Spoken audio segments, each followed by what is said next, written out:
everybody is always talking about what's wrong with hip hop, what's wrong with music. So I would like for you, Big Daddy Kane, to actually tell us what's right with hip hop music. I think for one, what's right with hip hop music is finally accepted as a real genre, you know, as opposed to being looked over and people like not want to be involved with it, you know, and saying that it's not real music. It's finally accepted as a real genre. And also I think that in comparison to how it was in the 80s, now there's a lot of money to be made in hip hop, you know. I mean, hip hop is a very strong, you know, high grossing music genre, and it's a powerful force in music. That's true. So to jump on that point, do you feel like because it has grown in as you call power, do you feel like it has lost a bit of its integrity? Well, I mean, that's with anything, you know, that pretty much becomes like a corporation, you know. Once something becomes a corporation, then what happens is quality goes out as quantity comes in, you know, because it's, you know, supply and demand, you know. Yeah.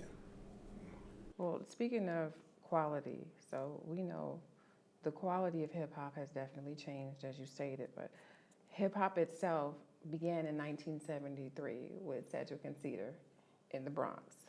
So did it still begin over there in Brooklyn, 1973 for Big Daddy Kane?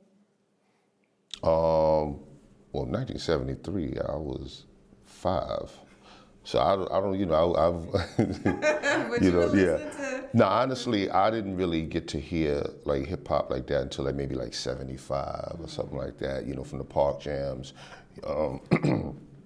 Hearing rappers, you know, get on the mic and rhyme, you know, DJ cutting up "Love Is the Message" and stuff like that.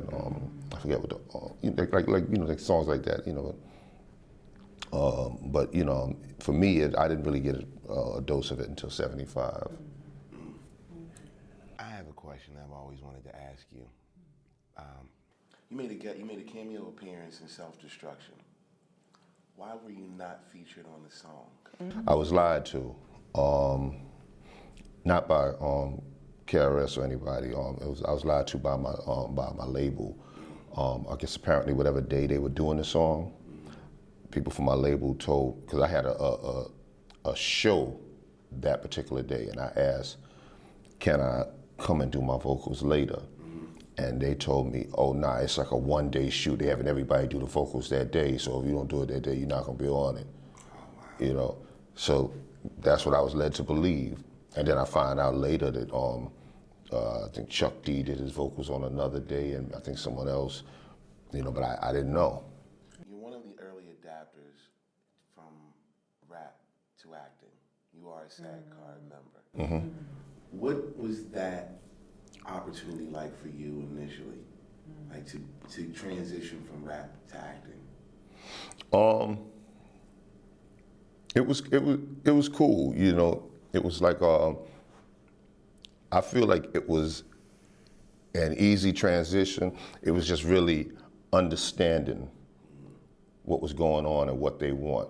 And the good thing was that I had great teachers. Like Mario Van Peebles is an excellent director. Yes, he is. You know, like what he wants from you, he knows how to bring it out of you, you know? Even if he got to pull you to the side and, you know, explain this, whisper this to you, or, you know. Working with Robert Townsend, same thing. He's a great director. He's like, he's just so animated. Yeah. Like Robert Townsend, he's talking to you and he's doing all this and then bringing up, remember the movie such and such? Remember how he played? Remember how he looked? And, you know, and so it's like they were there to really, like, you know, help me out a whole lot. And then also working along with Stephen Baldwin, I learned a whole lot from him. Okay. Like in situations where like they would tell me like, can you think of a good line that might be funny? You know, I say the line. and everybody cool with it. Then Stephen Baldwin would come, and he like the whole time he wasn't calling me Kane.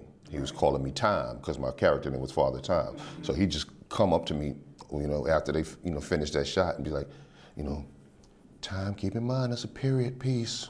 They didn't say that in the 1800s. Right. True. Right. Yo, Right. Right. Well, you mentioned great teachers. And so that's a great segue into my next question, which is one of the monumentally defining moments in hip hop is when Jay-Z brought you out at the Barclays Center.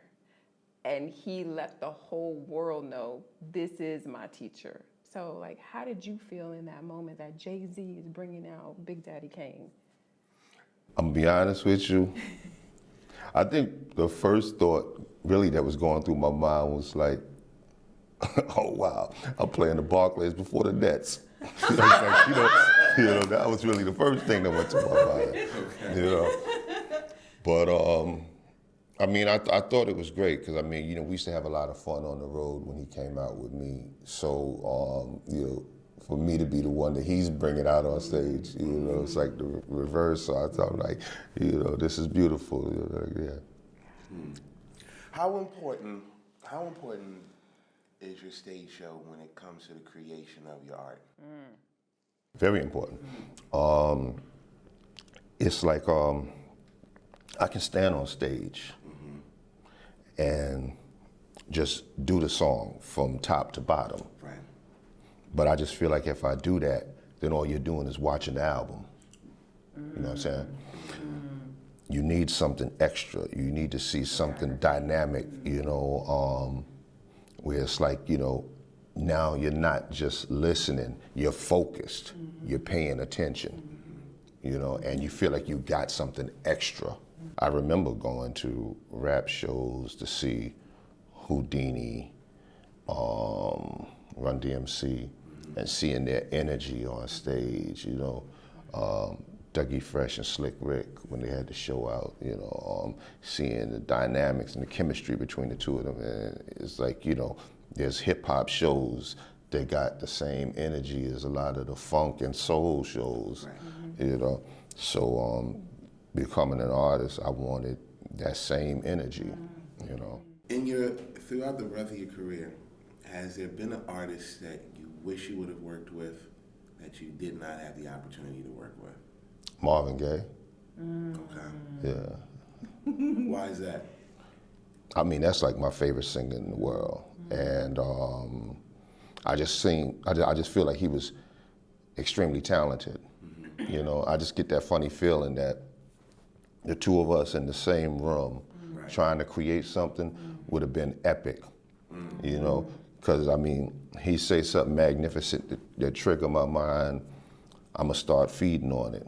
And the thing is that we're not gonna clash because he's thinking soul music, I'm thinking hip hop. Right.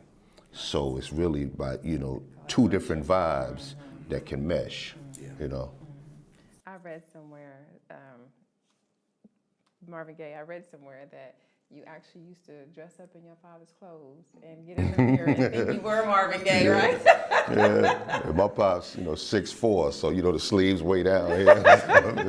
But my moms and pops go to work. I take my mom's Let's Get It On album out, throw it on, put on one of my father's suits, and just stand in front of the mirror doing the dance like I can see the visual now. Yeah. Wow.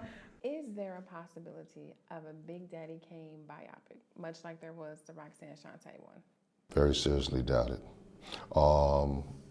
Right now, we're trying to develop a Juice Crew biopic, which would be the lives of myself, Biz Markie, Roxanne Shante, MC Shan, Kool G Rap, Marley Marl. So that's what we're trying to develop now. But just me alone, nah, I doubt it. We're gonna have to do something about that. No, it's by choice. Okay, all right. So we're celebrating the 30th anniversary of Long Live the Kane, a great album, by the way. And as a fan, thank you very much for that contribution. What How much of a handprint did you have on that album from start to finish? Oh yeah, well I mean, back then, we were young and we didn't really understand, a lot of the logistics of the business, and there were a lot of songs where, it said like produced by Marley Marl, but actually he was more or less the engineer. They were really songs that were produced by me, Raw, Half Step and others. But it was just like I said, we didn't know the logistics of the business, and what we were told, something that, as a 19, 20-year-old, we believed, and it was what it was. Mr. C and Marley Marl helped out as well, though. They played a major part in it, But I was the one, making, all the beat selections and stuff like that. But Mr. C, he was always real, like when it came to like the hooks for the scratches and all that. Like this was the song called, he already know songs to say something like that in the title to use on the hook and stuff like that. And Marley just had such a unique sound coming out of his house, So what was it like being a Brooklyn cat in a Queensbridge-based crew? I mean, it was, awkward in the beginning, but, I knew it was just a matter of time before my day was gonna come. So, in the very beginning, it was awkward and uncomfortable, but, once Long Live the Kane dropped, It was natural, right? Yeah. That's what's up. Thank you. We want to both take the time on behalf of our show and on behalf of our fans and the culture. And thank you so much. No, my pleasure. Yes. The pen, ladies and gentlemen, Big Daddy Kane. Not just the pen, but the God. Oh, thank you, the God.